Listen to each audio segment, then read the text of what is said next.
Welcome out there to this week's edition of Inside the GM Studio, a podcast all about the tabletop RPG hobby. I am your host, Matt. And I am David. And not a lot is going on in this last week. There hasn't been a lot of news, at least no news that I thought was worthy of being brought up. No games have really been had this last week. So it seems that we're probably just going to jump right into our big subject that we have for this week, which when David and I talked about this, we said, how the fuck did we not even think about bringing this up? Because we talk about it all the time, and that is skill challenges. We have talked about skill challenges so much on this show that we have never, how have we never thought about just making a whole episode dedicated to it? So I have right here, next to my desk, I broke out my old 4th edition DMG, as well as I got my Savage Worlds Adventures edition book, as well as I have my ICRPG book, as well as a few others that I know have some form of skill challenges in them. And I've been reading through them, as well as going online and going back in like the Wayback Machine and seeing what people were talking about, either back in 4th edition skill challenges or how they do them these days. But how about if we get a little bit of a gush going on and talk about why we love, well, I might talk about I love skill challenges. But David, why are you a fan of using the skill challenge method? It's a way to involve the mechanics in something that has dramatic stakes and consequences that doesn't involve fighting. And so much of a lot of RPGs boils down to fights, but there are plenty of ways that you can be leveraging players' different abilities. Use skill challenge broadly, but really we're talking about an encounter that doesn't really involve combat, or if it does involve combat, it's kind of on a cinematic level, through description, and it's resolved kind of easily enough in a roll. But it keeps the same basic structure of a combat encounter, which is the players go through in turn order. There are enemies that are doing things. There is something that is to be gained and lost.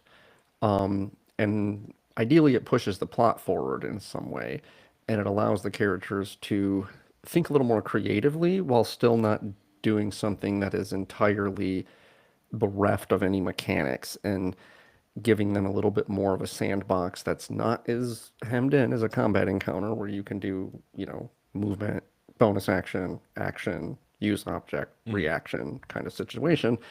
But isn't so nebulous as to just be like, well, what do you want to do? Like, what are you doing? And it's like, and sometimes players are less likely to use their skills, unless you place like a challenge or some sort of drama in front of them that is somewhat fast-paced and somewhat pushes the plot forward. It's a really good way to allow your non-combat characters to shine a little more, and for players to think.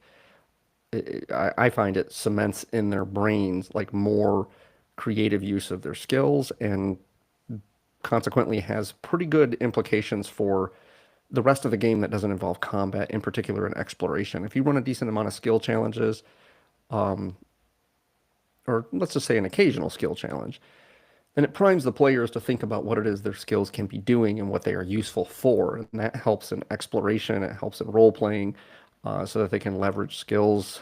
I do try to use them somewhat sparingly, because they do have a tendency to get a little more paint by numbers and a little more stale than combat encounters.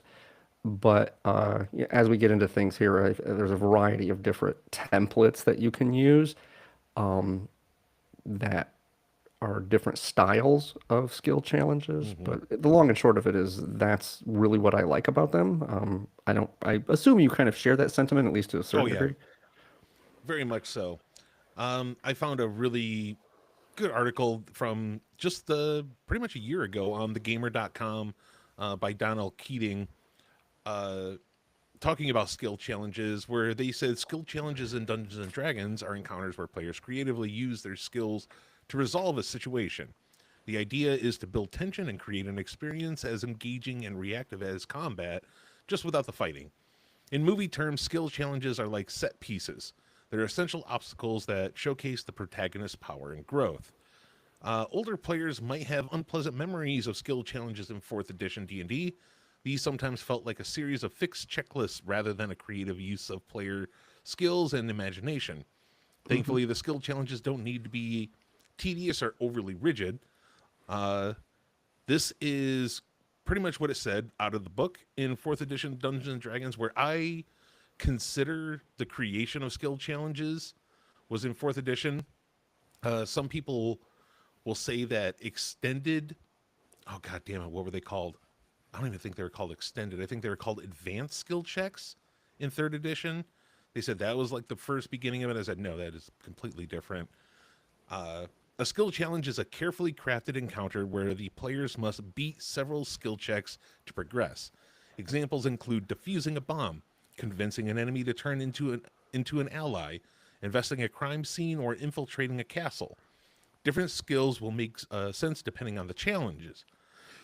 Defusing a bomb could require proficiency with Thieves' Tools, Sleight of Hand, an Intelligence check, or even an Arcana check if it's a magical device. Great skill challenges incorporate multiple checks that engage different members of the party. Yeah, that's important to note that I'm pretty sure fifth edition doesn't delineate like a skill No. challenge Mm-mm. rubric at all. Savage Worlds calls them dramatic tasks, Mm-hmm. but other VTM, you probably could argue, calls them extended Yep. extended Extended tests. actions, extended tests, Yep. whatever, where you need to It's the same accumulate a thing in certain. Shadowrun. Shadowrun calls them extended tests. Yeah, and so it's the real good thing about it is that there's a variety of different ways to go about crafting the, let's call it the guardrails on the skill check in question. And you can and should be tailoring those to your player's sensibilities. So it could be as straightforward as a number of successes based on the challenge. Let's Mm-hmm. say, you have a scale of, I don't know, 1 to 5. And, for each rung up on that ladder, you have a certain amount of successes. Let's say a 1 is like 4 successes, and then, 6, 8, 10, 12 or something before you get X amount of failures. That X amount of failures could be static. So you need 4 successes before you get 3, 6 successes before you get 3, 8 before 3, 10 before 3, and on.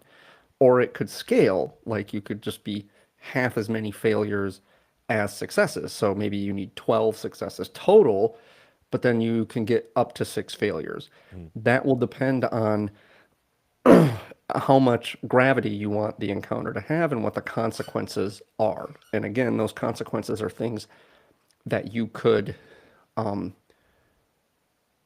consequence the players, let's say on one end of the spectrum, in a narrative sense. The story just kind of screeches to a halt. You burn a bridge with an ally, and now that's just no longer available to you. But that might not be a good option if the skill challenge is like the one we ran, where it's like navigating this dangerous swamp. So you probably want some sort of concrete detriment. And so you pull different levers. You could consequence the player's X amount of hit dice, or maybe even spell slots, or levels of exhaustion, or something Mm-hmm. that aren't direct hit points. So that will depend on what the task is at hand. As the descriptor, either in the article or whatever, like said, negotiating with an ally, that could be a role playing encounter. And Mm-hmm. if your party is particularly good at role playing and really particularly enjoys taught dialogue, and the consequence of it of failing it is just going to be a plot consequence, then you might not need a skill challenge there because it might actually hem your players in. The whole idea is to put in their mind uses of skills, and that could be in a variety of ways by either opening the door to the creative use of a skill. Some skill challenges might seem a little overly narrow for players because you go, okay, you're doing X and you're infiltrating a castle. The article gave some pretty good examples. Infiltrating a castle, a negotiation, a chase is a pretty classic Mhm. example. Navigating a harsh environment safely. It could be trying to think of what another really good. Well, one of the ones that comes up that I've seen in all the books that I have, and even in the article, diffusing a bomb, or Yeah, if you in medieval fantasy, diffusing a trap, or like they said, the bomb could be an arcane implement that they yeah, have to diffuse. yeah. Something that's either a race against the clock or Hmm.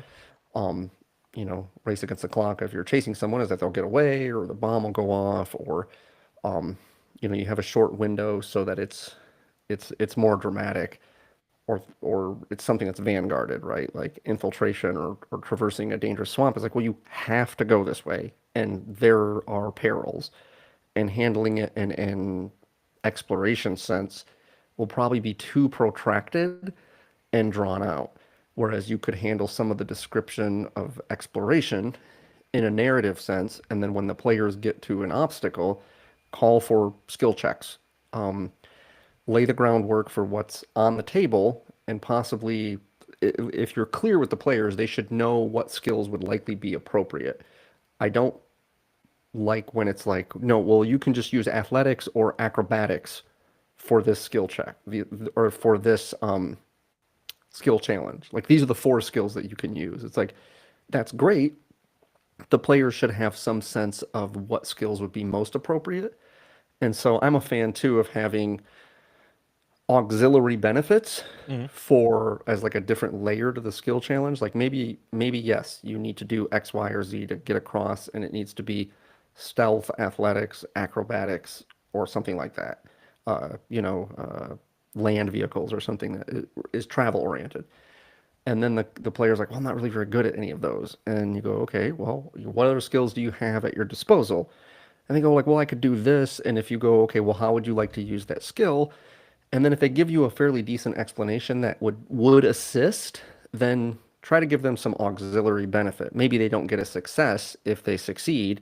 They still get a failure if they fail, but they're playing to their strength, and maybe the next check gets advantage, or Hmm. maybe it gets its DC lowered, or maybe it just circumvents some next leg of the skill challenge, or something to that effect, where it's like they still get a benefit where they can do something, and perhaps allow the characters that are more adept at certain skills take the reins of like accruing the successes, and that does a lot of work because it allows your players to understand where their weaknesses lie and where they might need to lean on their allies.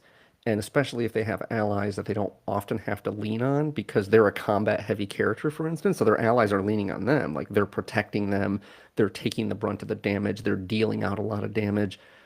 But if you have some sort of like navigate some sort of arcane labyrinth, suddenly you become more aware of like how important some of your wizard skills are, or you're trying to infiltrate a cult, for instance. And so Hmm. maybe stealth is useful there, and but also knowledge of the religious might be. Maybe your paladin, maybe your cleric has some skills that allow them to get insight with history and these sort of things.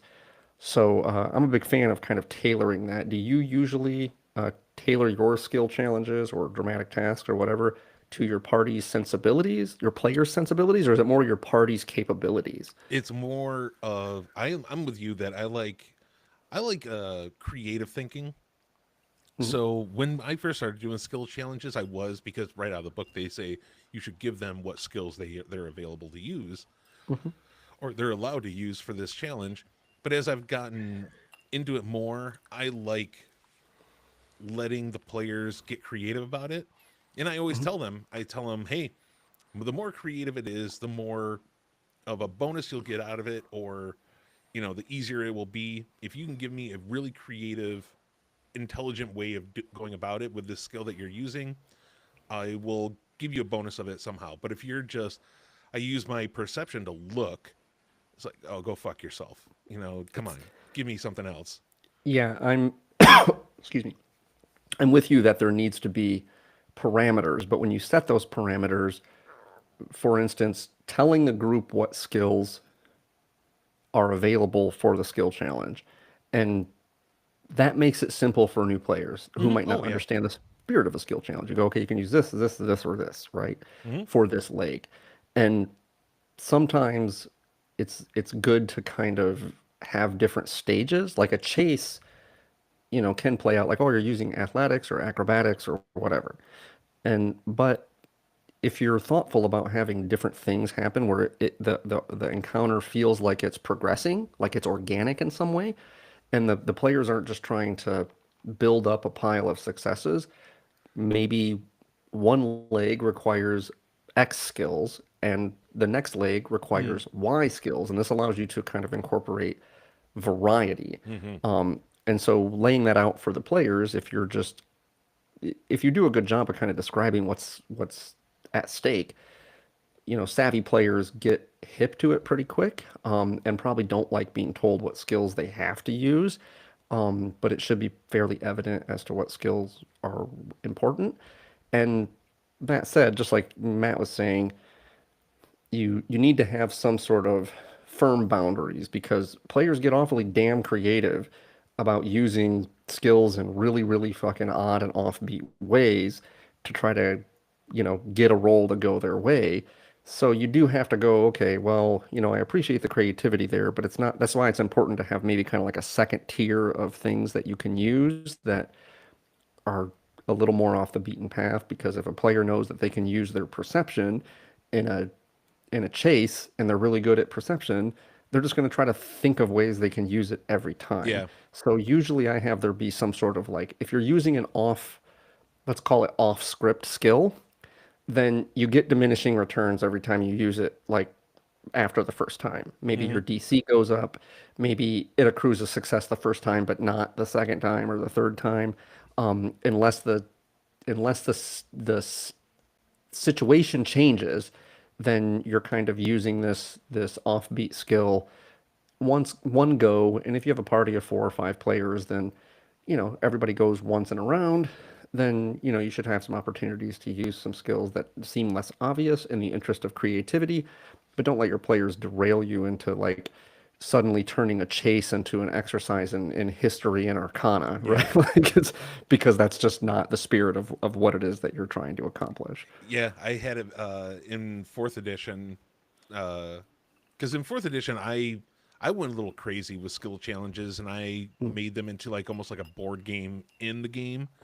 I remember that. Yeah, that was a good idea actually. They were I liked it because it was super fun and interesting, but I had a rule that you could not use the same skill twice in a row. Yeah. Now, like if you use perception and then another player used perception right afterwards in a different situation, that was okay, but the same person couldn't use the same skill twice in a row. Which I've never had a player that found that unfair or anything like that. They said, okay, that's not a problem. That actually is something I like, that challenge that I got to think of something different. Yeah.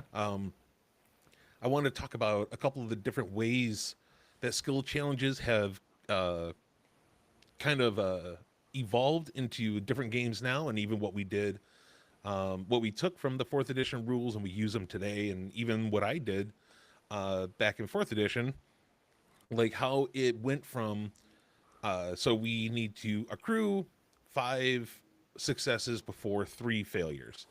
Mhm. That's how it all began. Uh, I know some people did, you just need to do this many successes in this many rounds. Within this many rounds, some people took it that way. Instead of failing, you just need to get 10 successes in 5 rounds. Mhm. I think it normally averaged out to, as long as each player got a success every round, that would be good enough. I kind of took it in, we had all these tile sets. When fourth edition first came out, there was all these tile sets you could buy. And I fucking went crazy buying these things. I had so many. And I found out that I could make this board at the table that all the players would set their minis up at the start. And you would roll a die and you would move that many spaces.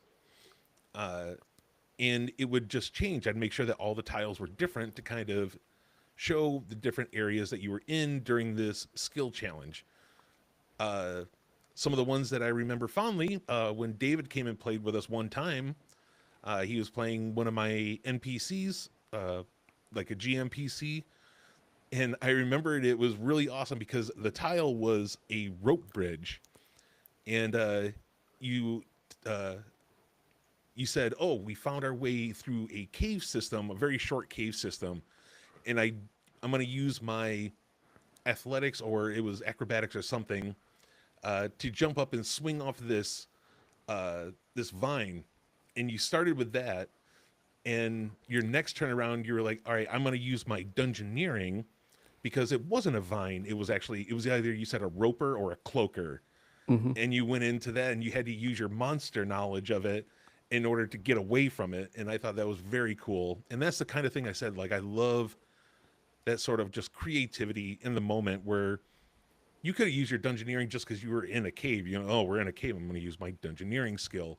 But you decided to take it a step higher, and you're like, oh no, I went to swing on this vine, and it was the tail of a cloaker, or it was from a roper. Like, oh, that's fucking cool. I then took that and evolved it into what I call Don't Wake the Centuries, because I took it from the old rules of Don't Wake Daddy, that old board game, and I had little pieces that I'd put out everywhere that showed that this is where it did become, because there was physical, mental, oh God, what was there? There was physical, mental, social, I think. Yes, physical, mental, Yeah. social pieces that I'd have out there. And if you landed on that one, you had to choose a skill of that variety to use. Mm-hmm. And then I also had deadly. There was a threat. There was a threat meter that went up. And just like, you know, with Don't Wake Daddy, if you fall on one space, you have to hit the alarm clock. And if he wakes up, then, oh, you got to go back to the beginning. I had that same thing, that there was a deadly spots that you could fall on, that if you failed, you would lose hit dice. Or healing surges back then. Mm-hmm. Healing surges were a huge resource back in 4th edition, for those that don't know. So you would lose healing surges, and nobody wanted that. So that was my own little evolution of skill challenges that I really loved the creation of, and making it so it was like a movie montage every time that we used it, and a lot of the players really enjoyed those. It's yeah, I know I did. It kind of took some of the beats from it. There's again, even with the results, the key is you can have gradients.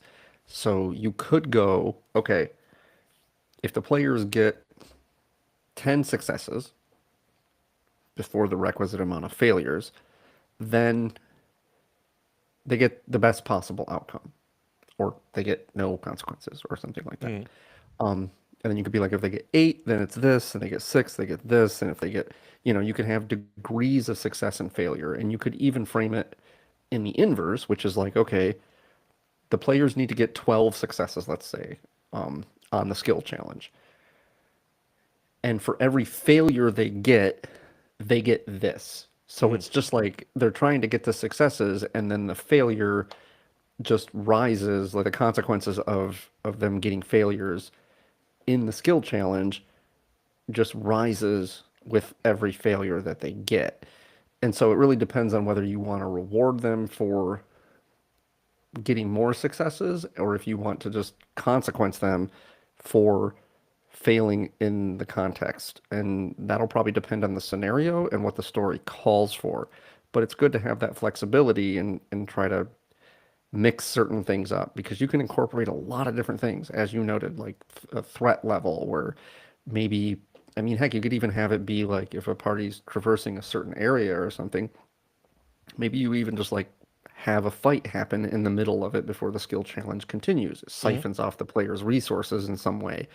I'm also a big fan of allowing the players to use other resources at their disposal. That's why I was trying to trying to be careful that a skill challenge doesn't necessarily need to always be skills. I think it's really neat when you're doing a skill challenge and maybe a player has a depletable resource like a spell slot, or they have a Hmm. depletable resource like charges of a wand, or they have a depletable resource like their second wind, or their channel divinity or something. And if they can think of a clever way to use that, if you embed in some way, like in the mechanics, like here's what you would do if you, I don't know, used a spell in lieu of a skill, that's a pretty big resource that they're willing to forego. It should be communicating to you that the players take the consequences and the drama of this seriously and try to say yes to it if you can. I usually am just like, okay, you're going to burn a spell slot. You just get a success. You just get a success. That's pretty easy. But other variations would probably be appropriate so long as it doesn't devolve into an exploration encounter. Because not all classes are going to have like short rest or even long rest depletable resources. Hmm. But if they're thinking in those terms, then I, I would suspect you've set the stage correctly. I wanted to ask you this because I saw people online were uh, talking about the consequences of skill Mhm. challenges. Um, and should the consequence be by round, or should they be on that check? So say everybody goes, and no matter if one or if only one player fails, or if multiple, you wait until the end of that round for the consequences to happen, or should the consequence happen on that player's check that failed? It probably depends on how challenging you want it to be. I Mm, typically do at the end of the skill challenge.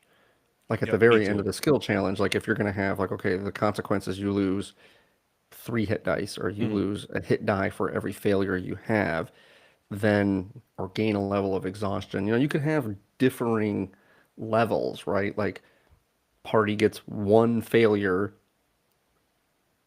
like, and they don't fail the skill challenge, but they get a failure, then maybe that's just like a hit die, or maybe it's just like, then up from there it might be a level of exhaustion, or maybe up from there it might be something else. I usually consequence the players at the end, um, especially because uh, it makes it more difficult in the throws if you're depleting a resource that they might be leveraging. I mean, that's probably not the case for like hit dice and stuff, but it would make it a lot more challenging because they'd have to adjust to their new circumstances every round. And if you consequence them each round, and especially if you consequence them on their turn, then that can have like a kind of demoralizing mm-hmm. effect where it's like over the course of several rounds, if things aren't going so well and those consequences are building up, the players feel them more immediately. And so that would depend on how hard you want it to be. The harder you want it to be, the more immediate it probably should be. So the hardest would be on that player's turn. They fail, they get the consequence. But then again, that has to be like there's a consequence for every failure as opposed to just, 4 failures over the course of like an entire skill challenge is like, well, they're not going to be equitably distributed.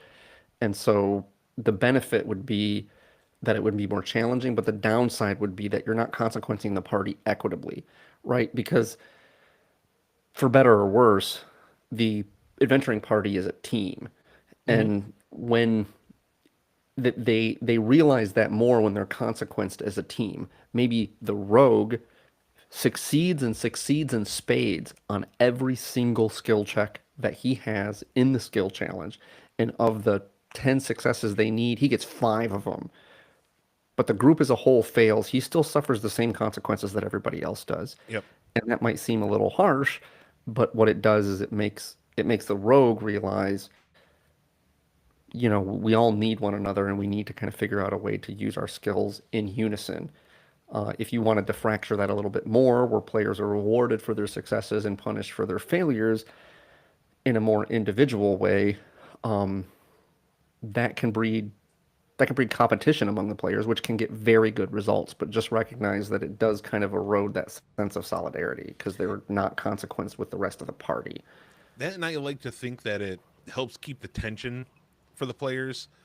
Hmm. If they don't know what you know the consequences are going to be, if they have to wait until the very end to figure out what's going to happen if they fail, then Yeah, it's very tense throughout it, and they have to make sure that they do it well. yeah, That's it's one thing I don't like about dramatic tasks in Savage Worlds. In For dramatic tasks, one player is like the active tasker. Like there's mm, somebody that you say is they are the leader of this. They're the ones that are diffusing the bomb. They're the ones that are doing the social exchange, and then everybody else just helps around. They mhm. continue to use their skills to keep that person safe. Um, but if that leader or the person that is the key skill user, will say, if they fail, the whole dramatic task ends. As soon as they fail once, it's over. It's supposed to be, they failed. The whole thing, the bomb explodes. The person spits in their face and walks away. It's And yeah, I don't, they can the other players can't pick up the slack. right, yeah. Yeah. And I know in Savage Worlds you have Benny, so you can re-roll and all that, but I don't know. I don't want it to be able to just like, at the drop of a hat to be over. I would like, them to be able to work on it, to make things work very well. Yeah, because frankly, it's not typically usually you can sense that you're beginning to fail before a hard floor of failure. Hmm. Failing is not typically in any task is not falling off a cliff. It's like going down a hill before you collide with a tree, and you can correct along the way. Um, so that cuts both ways because like if everybody needs to protect this one player, then they are motivated to kind of work together to Yeah. ensure that they're protecting the one player.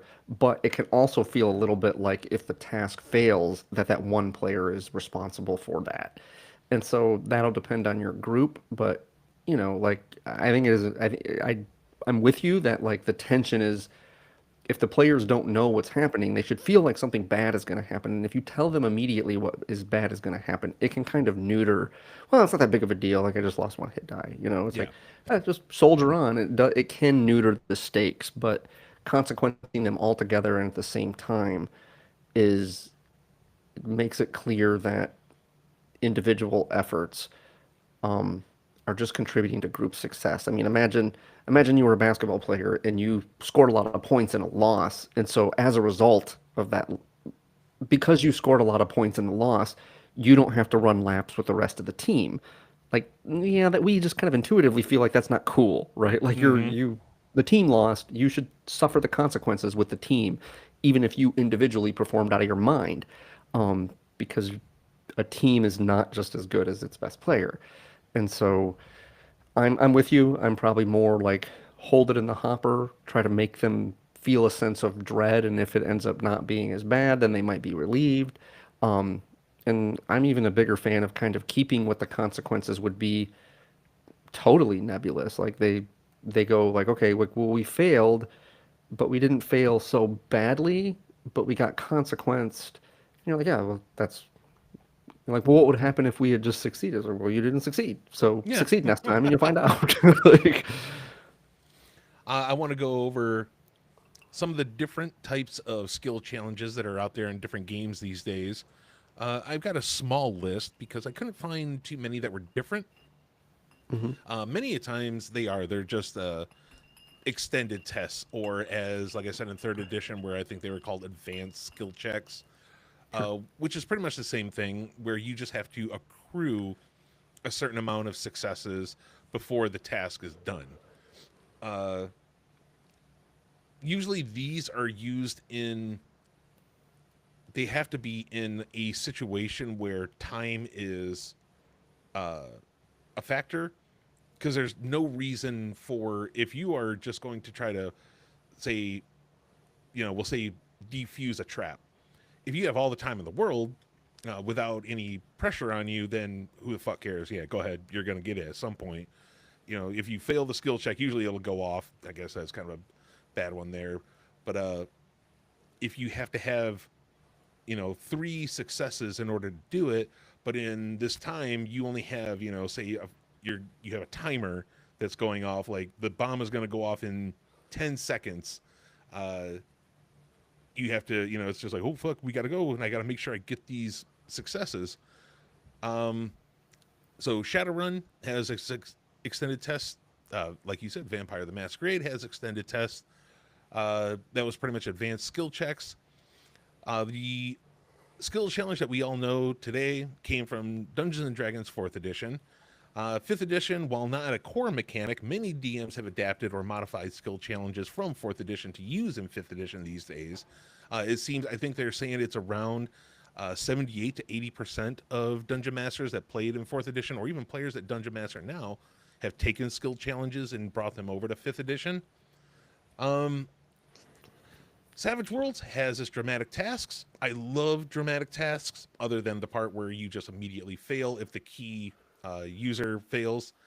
With this, you set up it's pretty much an encounter. You go into an initiative, and for those out there that don't know, Savage Worlds uses playing cards as its initiative. And as you deal out the initiative hand, you go into the initiative order there. But the cool thing with that, because they're cards, if the player gets a club, you get a -2, as there is something that happens. There is something a little extra that oh god, what am I trying to think of the word here? There's a snag in what you're doing, and so you have setback. Isn't that what they call setback? Yes, there you go. There's a setback that happens, so they get a -2 on their check. So you're always hoping that a club doesn't show up as you're going. And all it is you have to just determine how many successes it's going to take in order to make the scene happen. And it all is up to that lead person. They are the ones that are having to get the actual successes, while everybody else around them has to help and make sure that they stay safe, or they make sure that everything gets done correctly. So that's the first one that I like, just because I like the setback mechanic. Mm-hmm. I guess Torg Eternity, I've never really looked much into this game. It's one that I know is becoming very popular. The only reason I don't like it is because they seem to be putting out a new book every month, and it's all a bunch of lore stuff. It seems that they care more about the lore than the actual game. But from what I've read about it, it's very close to Savage Worlds, and Savage Worlds might have been a base when they created the game, because they also have a card-based initiative system, and they have something that's very similar to it. ICRPG, this one, I enjoy because it can be done whenever, and it needs to be, the pressure needs to be on because of the effort dice. So in ICRPG, for all of yous out there, ICRPG, or index card role-playing game, there are main ability checks, your regular strength, dexterity, constitution, yada yada. But all damage and everything that you do will do effort. There's basic effort, weapon effort, magic effort, and all the way up to your ultimate, which is a D12. Each of your effort is a different die, from D4, D6, D8, D10, all the way up to a D12. So everything in the game pretty much has hit points, or hearts, as they have in ICRPG. Each heart is 10 hit points. So we go back to the defusing a bomb or defusing a trap. That trap could have anywhere from half a heart to 3 hearts. And the person that is defusing it has to roll dexterity or intelligence, and hit the target number, and then they would roll their tool effort, if they're using thieves tools, or if whatever they're using that would either basic effort, which is just your hands and basic knowledge, tools, if you are specialized, you can sometimes add your ultimate. So every time that you succeed, you would roll we'll say your tool effort, which is a D6, plus any bonuses that you have to it through your tools or any of the bonuses that you put in there through your race or class. And you would start to dwindle these hit points that this thing has, uh, which I found very cool. That is one thing of ICRPG that I really, really enjoy is the effort dice, and that everything around you has hit points. That's why it's become my go-to for cyberpunk games, just because it makes very easy uh, firewalls. And when you have multiple different armors, you have data and all this other stuff that it just has to come down in this big amalgamation of different types of uh, things that you can crack through. It's very nice to have just be able to say that this is like a rating 3 uh, security firewall that this hacker is trying to get into. So I'm going to say it has 3 hearts, and as he continues to try to hack through it, everybody else gets their chance to move around instead of him just trying to say, yes, I'm going to try hacking. Oh, I failed. I'll try again next time. Say, oh, I failed. Oh, I succeeded, and I did 3 points of damage to it, or 3 points of effort, however you would like to say it. And it kind of gives you this sense of I'm progressing instead of, oh, I failed. I'm going to try again. Oh, I failed. I'm going to try again. Uh, so with that, uh, effort and that everything has hit points also can make a very cool skill challenge to just say that the skill challenge has this many hearts or has this many hit points that you have to get done with before this happens or until this many rounds. And that is pretty much a new age skill challenge. Yeah, I mean, you kind of reminded me of something where, speaking of tailoring the parameters to your party, um, when it comes to initiative, you mentioned that in Savage Worlds, it's kind of like a card-based initiative. But if your players are a little savvier and you don't mind, I cut out? Nope, you're good. Okay, I'm still here. All right, sorry. Sometimes I have technical issues, folks. Yep. Uh, I'm a fan of, for a little bit more journeyman players, uh, of having kind of just an open initiative system where it goes, okay, everybody in the party goes once this round, Mm-hmm. and I don't care who goes in what order, right? You can go in whatever order you want. And if you have creative players, then there's some opportunities there for some things that are synergistic. Mm-hmm. So rather than, don't get me wrong, like having it kind of be a little more rigid and mechanics based for freshmen and sophomore players is probably good. It gives them a scaffolding. It gives them something that like this is process oriented. Now it's my turn, and here are the skills that I can use.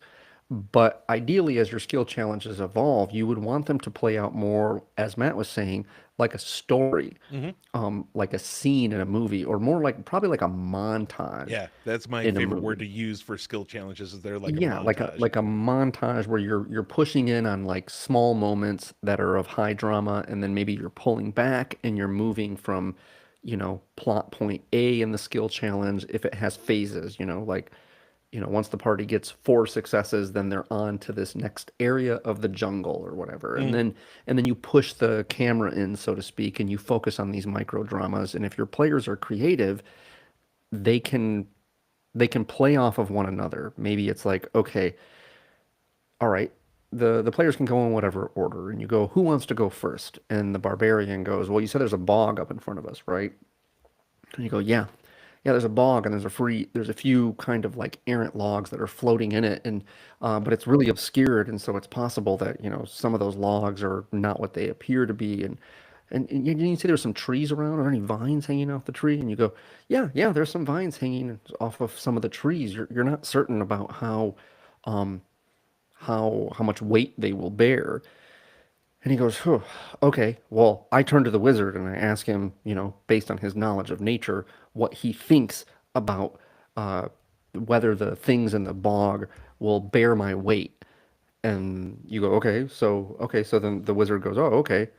Yeah, I do have knowledge in nature. Can I use that? Like, yeah, you're not going to get a success, but it'll inform his ability to do something. And he goes, okay, I do a nature check.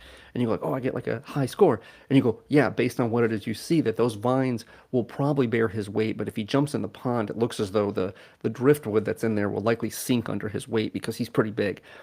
All right, I give him this information. Okay, so then I'm the barbarian. I rush up and I swing across on the vine with an athletics check. All right, bam, that gets you a success because you're closer to navigating through the jungle. It's like, all right, and I go and I'm going to try to like land. If I get a good enough success, I'm going to try to land on this little island of dirt, right? Like this tree that has these roots and they're all gnarled up. I'm going to land on that if I can. Yeah, you get an 18 on your check. That's pretty good. And you go, okay, so now who goes now? It's like, okay, well, maybe a creative player could go, okay, I see what he just did, and in what way can I play off of that in like an improv or jazz kind of way? I saw that he swung across, but maybe I don't need to swing across. Maybe now that he's over there, I can kind of leverage the fact that I have something that I can jump toward. And maybe I'm not super good at jumping, but I'm not as heavy as he is. And the wizard just told me that the driftwood wouldn't bear his weight, but I'm a rogue and I'm dexterous. So I'm going to make an acrobatics check to spring off of that log that's there and jump over and see if the barbarian can grab my arm and pull me over to where he is. It's like now you're telling a story, right? And this is Yep. really, really fucking cool. And so creative players could and should latch on where they open more ideas about like what skills they can leverage based on like what order they go in and who is successful and who fails and all of that. And so that's what I dream of when I dream of a skill challenge. Yeah, me too. When I first started making these little games out of them, instead of just doing the, five successes before three failures, was it started in I didn't want to roll for random encounters. So I Hmm. thought, oh, well, this is going to be like a 3 day journey. And instead of saying you wake up, what do you do throughout the day? What are your, what are you doing here? I thought, why don't we make it a skill challenge? And I told him, you're going to have 3 days of travel. So I want to make a skill challenge of these 3 days. And if you make it through, great. But if you fail, then it could, either a random encounter might happen or an encounter could happen. Uh, and that's what I first started it with. And then it just became this really awesome storytelling device Hmm. that instead of me just saying, first day goes on, when you guys wake up, what do you do? All right, throughout the day, what do you guys do?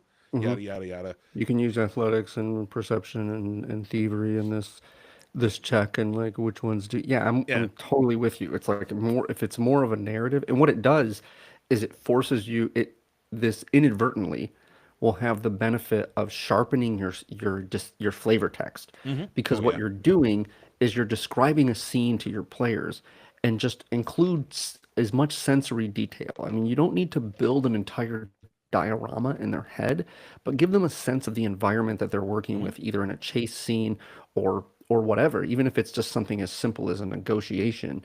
Um, Try to give the players as much sensory detail, or if it's a role playing scenario, maybe some of the subtext and the emotional tenor of what's going on, so that they can leverage that in some way and even extrapolate on it.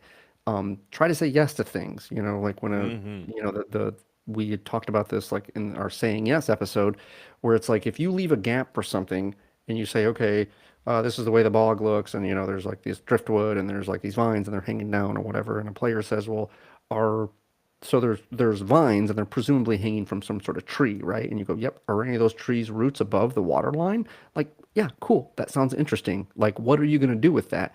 And then it gets them kind of spitballing. Mm-hmm. And um, you alluded to earlier that, yeah, I mean, you could even break down legs of a skill challenge or different aspects of a skill challenge into the three broad categories because skills pretty much fall into three broad categories of their either physical, that would be probably stealth, maybe performance. Performance probably could fall into the physical category. Tool proficiencies, typically, athletics, acrobatics, any land vehicles or sea vehicles that you might have. These are all physical things. If the challenge is physical, try to leverage those skills. Then there are mental skills like history, nature, sleight of hand also probably falls into the physical category. But Hmm. mental skills are, things, knowledge skills. And then you also have social skills, things like persuasion, things like intimidation, um, maybe performance, depending on the circumstances. There's nothing wrong with allowing performance to be used with dexterity occasionally if that is, the character is dancing or something that's appropriate. And so you think in those terms of those three broad categories, and you can even have a skill challenge incorporate all different categories at different stages. Um, it allows different players to share the spotlight and kind of get over a hurdle, and players that are not as adept to think in terms of how they can make use of the skills that they do have in a situation that allows the party to succeed. So to kind of wrap up here, and I hope that we were able to put it out there that skill challenges are they're very very versatile. First of all, they can be used for damn near anything. They are a way to, like David said, bring the mechanics in that is not just a fighting combat that uh, gives each player a chance to use their skills, especially if they are not a very physically combative uh, character that they've made. It really lets them, gives them a time to shine, as well as it's just fun. It's bringing in different mechanics instead of a single dice roll that says that you succeed or fail at his skill. It's a way that that the group can come together and work together to actually fulfill the obligation of this skill challenge, to find to reach the goal, to defeat the obstacle that was put in front of them. And there's a lot of different ways to do it. There's a lot of versions of skill challenges with the quote fingers that you can use. I already brought up a few that you can check out. I'm sure if you Googled it, you could find many, many different types. Um, I myself highly suggest to use skill challenges more, just because I love them, and they can be a damn good time if your players really get involved with it and make the story that it comes out of it feel more alive, and you get some good laughs, you get some good yucks, and you get to work that brain muscle of being creative. So I don't know what David would say, but I suggest using skill challenges quite a bit, as I am a huge fan. I I like the idea that a skill challenge doesn't need to be a consequence like a battle. Like a battle in some way, probably either the the failure condition is either defeat, i.e. the party dies, um, or they flee. Whereas a skill challenge can have a lot of variety. Maybe maybe it is a foregone conclusion that the party will get across. Uh, I've just been using the treacherous jungle because it was in our campaign. They will get across the treacherous jungle, and that's not necessarily something that has a lot of drama because it's a foregone conclusion. But when you look at it in the context of an entire adventure, what you're asking is, well, this thing is going to be a thing that happens. You have, uh, I mean, you could even run a battle like a skill challenge, right? A Mm-hmm. bunch of minions pour into a room, and the party will defeat them. The question is not whether they will be victorious and move on to the next room, as a real battle would be. The question is, what is the cost? And a long term, like over the course of an adventure, is all about resource management and mitigating costs in a way that positions you for success. So maybe they're going to get across the the bog or the jungle, or they're going to get past these throngs of minions in a like in a cinematic kind of action movie, fantasy movie kind of way. Like you know that Conan and Bombanta are not going to be they're not going to be defeated by the guys in the temple, right? In the temple that are trying to get the the jewel from them or whatever. Like, but like, what is the cost to them? Like, is that cost going to add up? Is the expenditure of the failure in this moment?